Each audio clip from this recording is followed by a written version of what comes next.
Hi, everybody. Welcome back to the Big League Philanthropist. I'm here with Emmy Award producer and founder and CEO of Podium Pictures, Brett Rapkin. Brett, thanks for taking some time to be here with us. My pleasure. Good to be on. Awesome. Well, I went through a lot of background in our show intro on your work with Podium Pictures and some of the things you've been doing, but I'd love to hear from you directly. Tell us a little bit about the overview, I guess, of some of the work you've done. Like, what projects have been the most exciting? So when people listen to the show intro, they're going to hear a lot of different names of things you've worked on, but give us a little highlight reel of kind of the projects you're most excited to have worked on over the last 5 or so years, and what folks can go check out as they start to listen to this interview. Yeah, no, it's been, I guess you could call it eclectic resume of projects. I've been early on, I did some pretty neat music things like a Rod Stewart A&E biography where we got to go to London to his country manor and film, and I traveled actually with Motley Crue for a night on tour for another thing. But it's been mostly sports, and I've had a few different kind of pivotal projects or opportunities. Certainly one of them was the first thing I ever did really was I did a reality show for MTV that I was a PA, kind of worked my way up, and that led to I wanted to take control of my career. I realized real early on, that kind of the hierarchy and how people could go from a PA to actually being a producer, let alone having creative control. And so I kind of jumped into it and went to Cuba when I was like 23 with this Red Sox hippie pitcher called the Spaceman, who's a intellectual, and it's funny because we were rushing to film with him. He was 57 and still pitching, and we were like, we better get some footage while this guy's still pitching. And today he's 75 and he's still pitching. He was pitching on ESPN last week.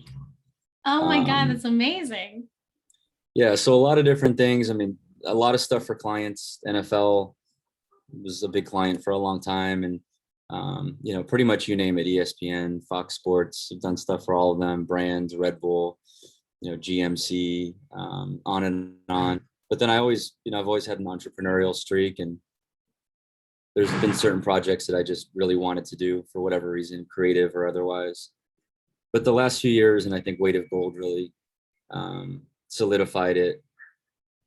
I've really had this passion and focus on making an impact, just because we saw with that film, with Michael Phelps and the other athletes who gave their time and helped be a part of it, with HBO as a partner to help air it and promote it, that a film can make a difference. Content can make a difference, and when you pair it up with the right athletes and the right story, it really can change the world. So once I realized that, there's no going back. Yeah, no, I'm glad you mentioned that one, because I think that's probably one of the most important sports documentaries I've watched in a while. And I think a lot of people who watch it are surprised. I think they go in expecting, oh, this is about Olympians and I'm going to learn about the dedication that goes into being an Olympian. You come out of it and you're like, there's this whole other conversation that I didn't even know I should be thinking about, or this whole other world of being an Olympian that I wasn't thinking about, in terms of mental health and mental illness, suicide, I mean, depression, all of these things that are talked about so candidly. Tell me about the process. Like, was this something that you heard about this story and you said, I want to document this, I want to talk to people about it? Or was there athletes coming to you saying, this needs to be covered, we need someone who can tell this story? Can you walk us through a little bit of the process of that? Yeah, I mean, documentaries, one of the beautiful things about them is that, hopefully when you get started, you have a vision of where it could go, but they always go somewhere unexpected because, truth is stranger than fiction, and people are, humans are unpredictable creatures. So, I mean, with this one, it started out as really just intending to do a short digital film about Stephen Holcomb, the captain of the Olympic bobsled team. We were introduced by a mutual eye doctor here in Los Angeles. And I'd actually had a corneal procedure that's named after Stephen, Holcomb C3R. But yeah, we put together a big shoot day with Steven when he came to Los Angeles to do promotion for the 2018 Olympics. NBC and some others, but NBC drives it. They bring a lot of the athletes to LA and they get like a bunch of content with them. So he came out here. He was living in Lake Placid, which is the Olympic Team USA has a few training facilities around the country. Mhm. And Lake Placid's the big one for winter sports. That and Park City, I believe. But anyway, I had dinner with Steven, and the following day we did a long, I think it was a 3-hour interview. The story that he was telling and that, we were planning to tell was that he had survived a suicide attempt a few years back, and then gotten his vision fixed because he had gone legally blind from this corneal issue. It's called keratoconus. And then won a gold medal in 2010, like the first for American bobsled in a long time. But he seemed like he had gotten the best of his depression and was, handling it. Which I don't think depression ever fully goes away. I think that it's something you hopefully learn to manage through a number of different tools that are available to people that hopefully they access. And that's a big part of what we're doing is like, let's really break that stigma, which we can talk more about.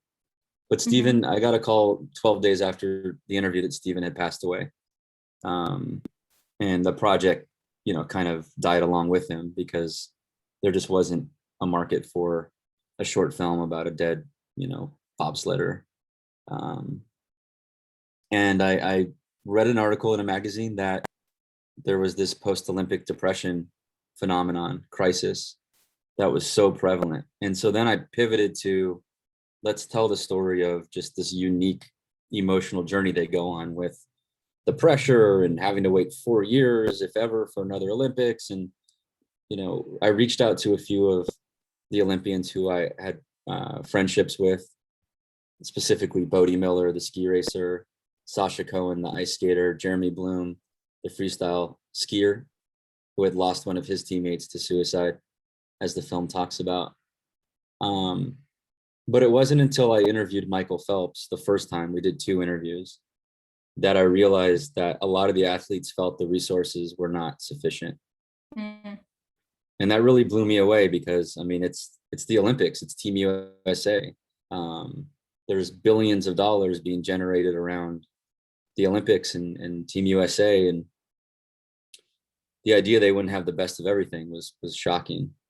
And so that was kind of like the next pivot, was making sure that part was included. And then we just, thanks to Michael and the other athletes opening doors, we were able to get Shaun White, and Jeremy Bloom introduced me to Apollo Ono, and it just kind of snowballed from there. Yeah. I think it's so interesting that you talked about how documentaries kind of always take a different shape than your original plan, because the story you ended up telling was so powerful. And you mentioned that it kind of, the rest is history, like it's kind of going forward from there. So how did the response from that documentary kind of change the trajectory of your work, if at all? Like how are you looking at projects now moving forward in terms of the impact you can make from them? And what was that response kind of influencing within your organization? Yeah. So, I called my company Podium, years and years ago, because it had sort of the double meaning of, when you win. I had traveled with Bodie Miller and the ski team, and every time they win, they're on the podium. Podium. It's a very common term in those Olympic sports. And but the second meaning is it's a place where you stand and speak your mind. So that was always part of the concept when I chose that name. But coming out of the Weight of Gold, seeing that I could make the impact, we could make, including partnering with arguably the greatest athlete of all time in Michael, and that all these other athletes would sit down and using the experience I have over 20 years of interviewing everybody from Tom Brady to you name it. I'm really proud of how much we got some of these athletes to open up. Certain ones were harder than others, and certain ones didn't show up the first time for their interviews, but we rescheduled. But coming out of the film, because part of the film was funded through donations, tax deductible donations to a nonprofit that functions as a fiscal sponsor.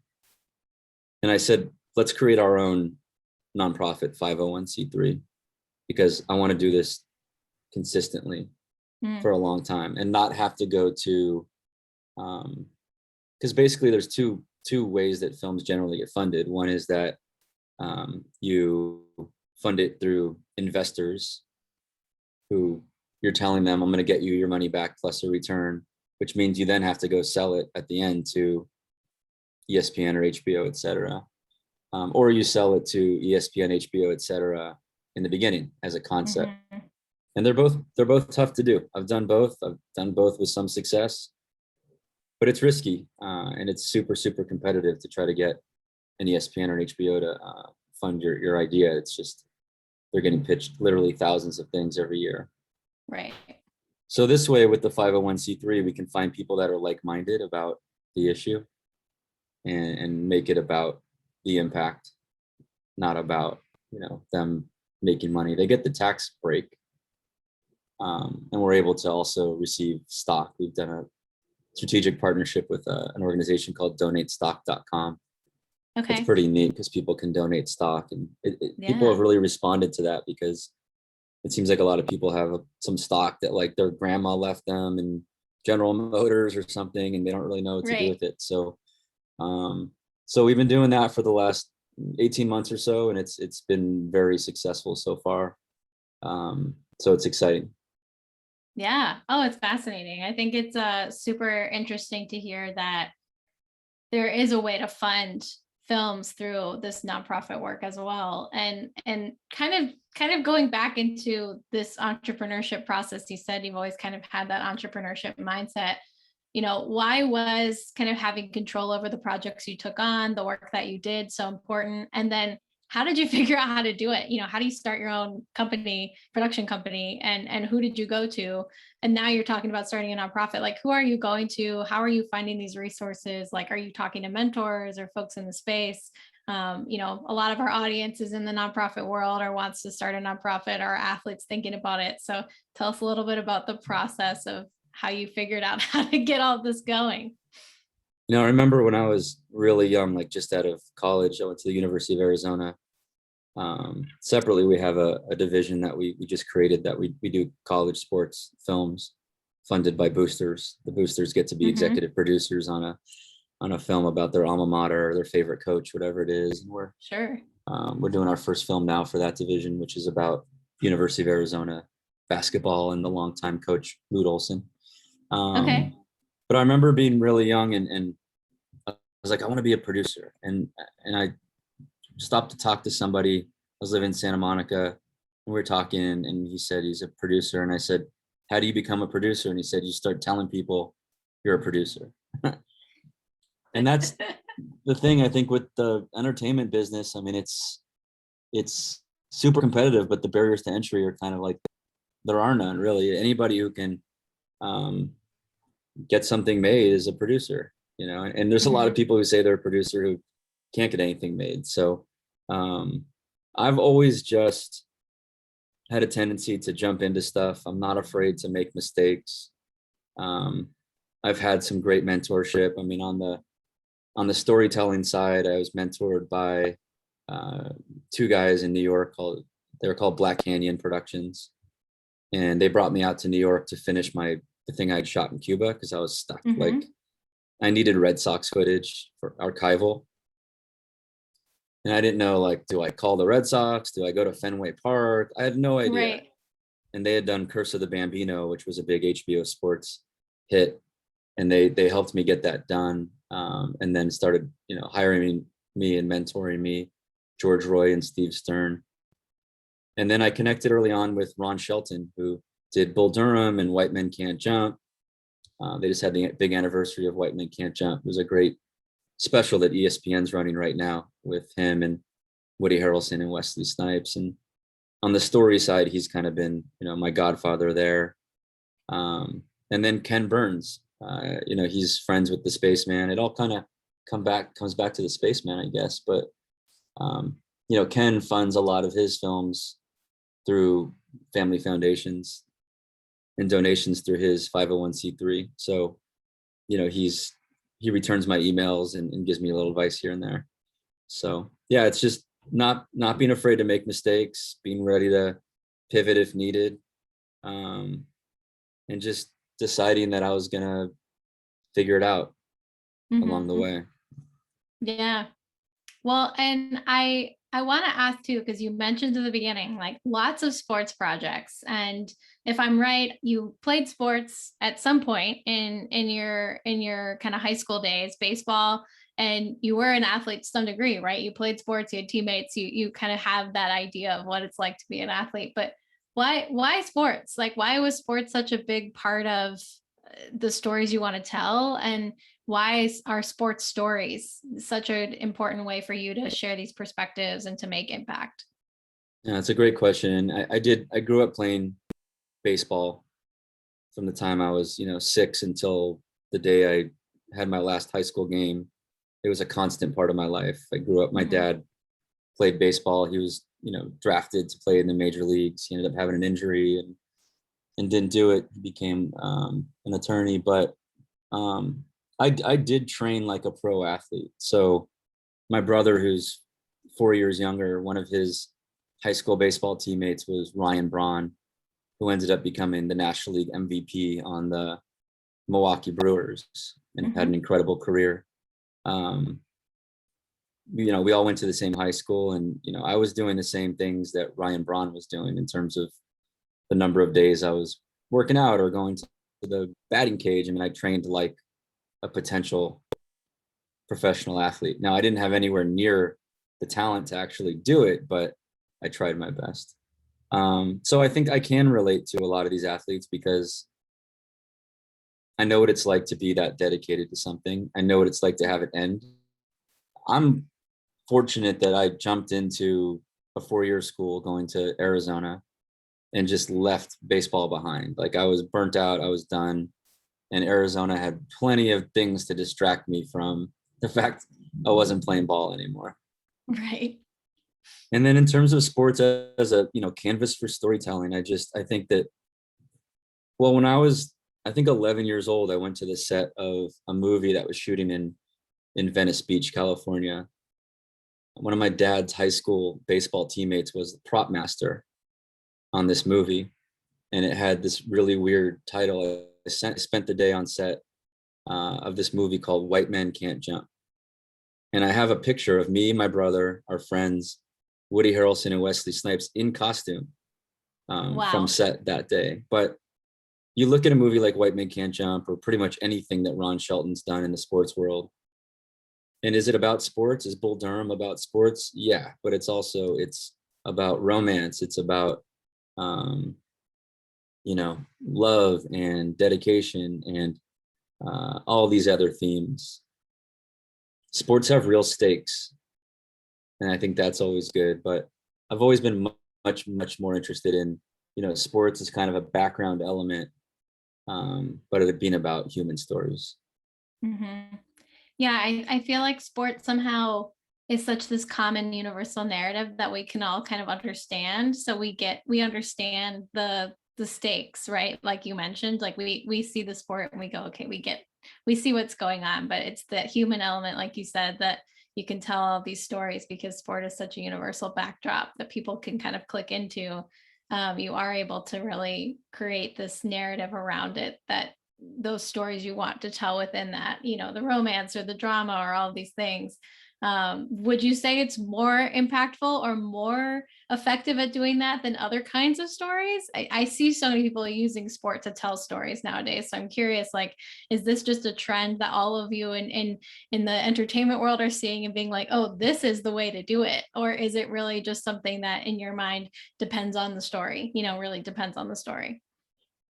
I think it depends on the story. I mean, I've seen a lot of terrible sports films, but the ones that work, I mean, another really pivotal thing for me was I remember being in 10th grade and ditching school to go see Hoop Dreams in a movie theater. I mean, that's something that they shot for, I think, 8 years with these kids in Chicago.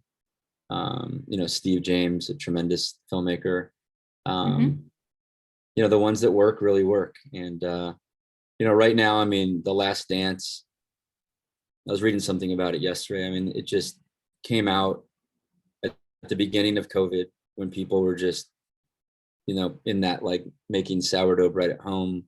What do I do with myself phase?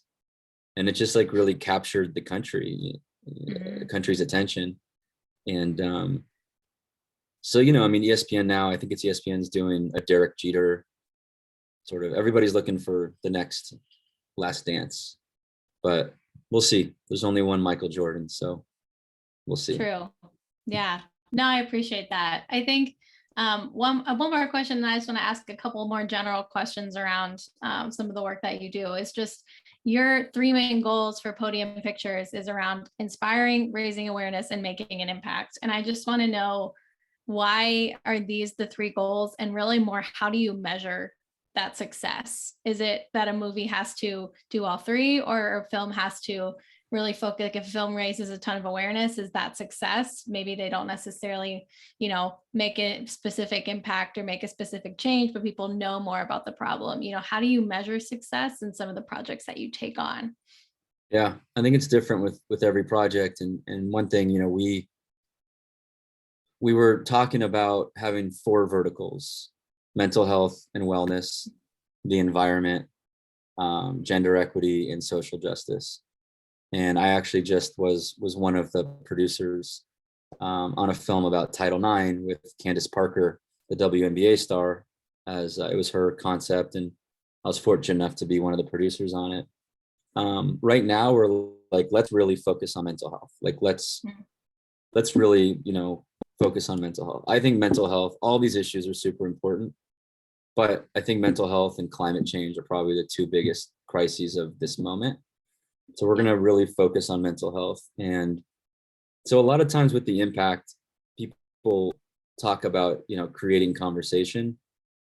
And I think that's a wonderful thing. I think that with The Weight of Gold, there's been countless dinner table conversations where the film gave families a tool to bring up mental health and talk about it, because it still is in the shadows for a lot of people. The stigma is still very real. I mean, under the banner of mental health, under that umbrella, I think there's 2 big challenges. One is stigma, and the other is access to resources.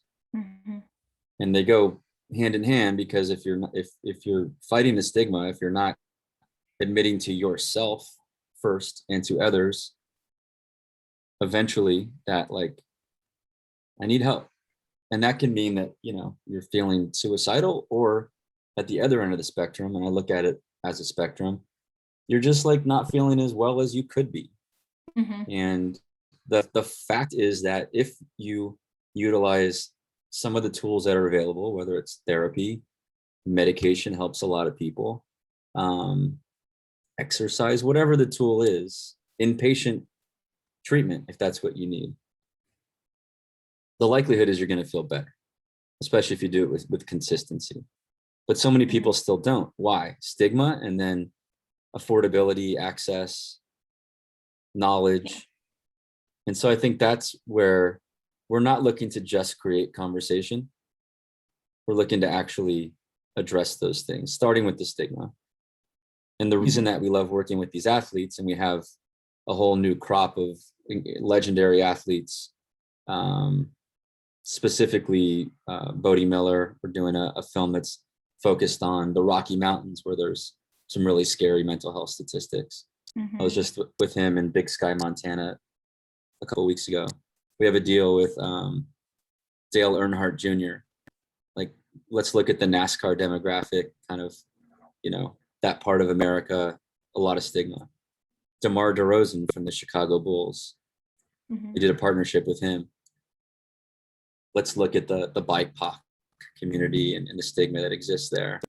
And these things aren't going to just speak to those people, but like, I think we can really drill down into, the why. And I think it's a watershed moment for this stigma part of it. I think that, in the sports world, these athletes like Michael, Kevin Love, Simone Biles, Naomi Osaka, DeMar, The list goes on, but those are a few of the main ones.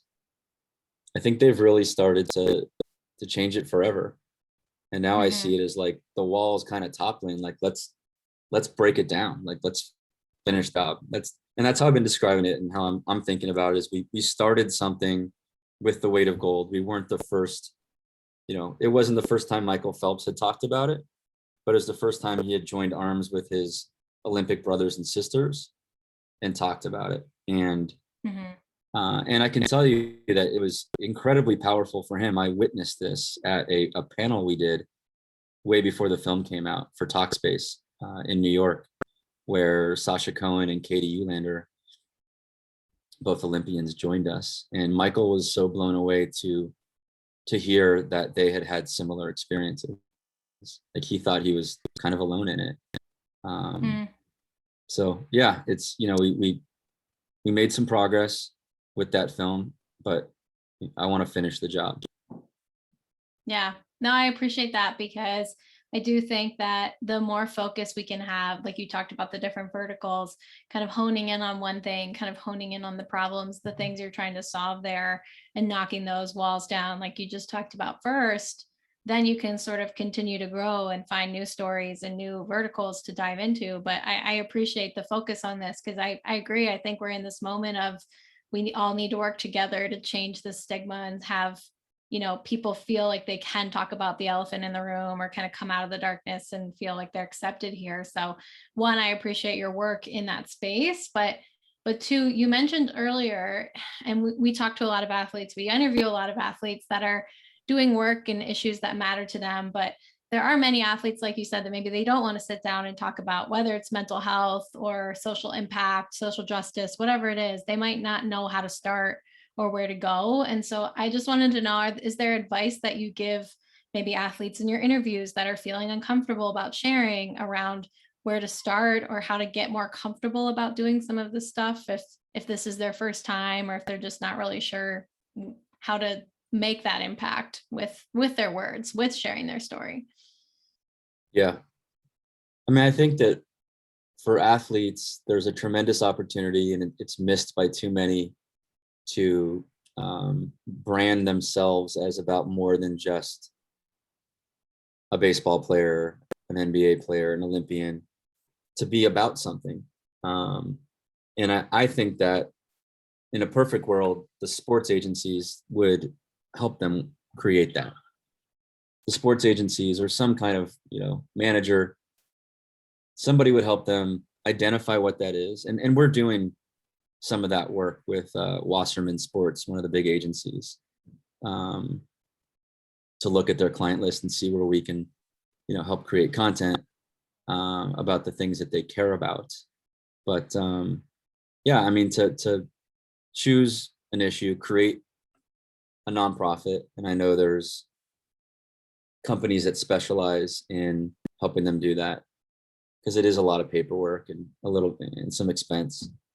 And then just leaning into it, and doing some of it while they're in the arena, because the minute that they're out of the sport, they lose relevance. Yep. So to build that following on social media, on their YouTube channel, I mean, that they're going to own that audience for the rest of their lives. So, and then in terms of just getting athletes to open up, it's just like anybody I've ever interviewed, I really just don't push. I think that I give them a safe space. I let them know that I'm not going to push. I'll preface a question like, if you're comfortable talking about this, and, they need to know that this isn't a TMZ gotcha sort of thing. And right. It's also not live. It's going to be edited. So I think that gives them a level of comfort. Yeah, no, I appreciate that. And I think the idea of just leaning into what matters to you and leaning in sooner than later, and really making it a part of your identity, your brand, whatever you're working on, to develop yourself as more than just that athlete, I think is huge. And then just two more questions. We ask every guest that comes on our show this question, and that is, what does the word philanthropist mean to you, and how would you define it? I think a philanthropist is someone who has some kind of resources to provide. Oftentimes it's money, but it can be a lot more than that. It can be, letting people use their home, or I think it's just people who decide that they want to utilize their time and resources to make the world a better place. Mm-hmm. Yeah. Yeah, I love that it doesn't always have to mean money. It can be, but it could be time, like you said. It could be your home, your skills, right? It's all of those things. So I appreciate that. Or stock. Yeah, stock. There you go. I did not know that you could do that. So that was like a new thing I learned today, that you can donate stock. And then I want to hear from you. What's the biggest thing, like that one takeaway, if someone was to walk away from this interview and say, oh, I heard an interview about Podium Pictures, they do this, or this is what they're about. What is that one thing? And then where can people learn more about the different works that you guys are putting on and working on? Is it your website? Is it social media? Just give us a shout out on where to find some of the projects you're working on. Sure. Yeah, we're focused on being the best in the world at leveraging the power of athletes and storytelling to change the world. Podiumpictures.com is our main hub, and people are also welcome to email me if they're interested in what we're doing. I'm Brett with 2 T's at podiumpictures.com.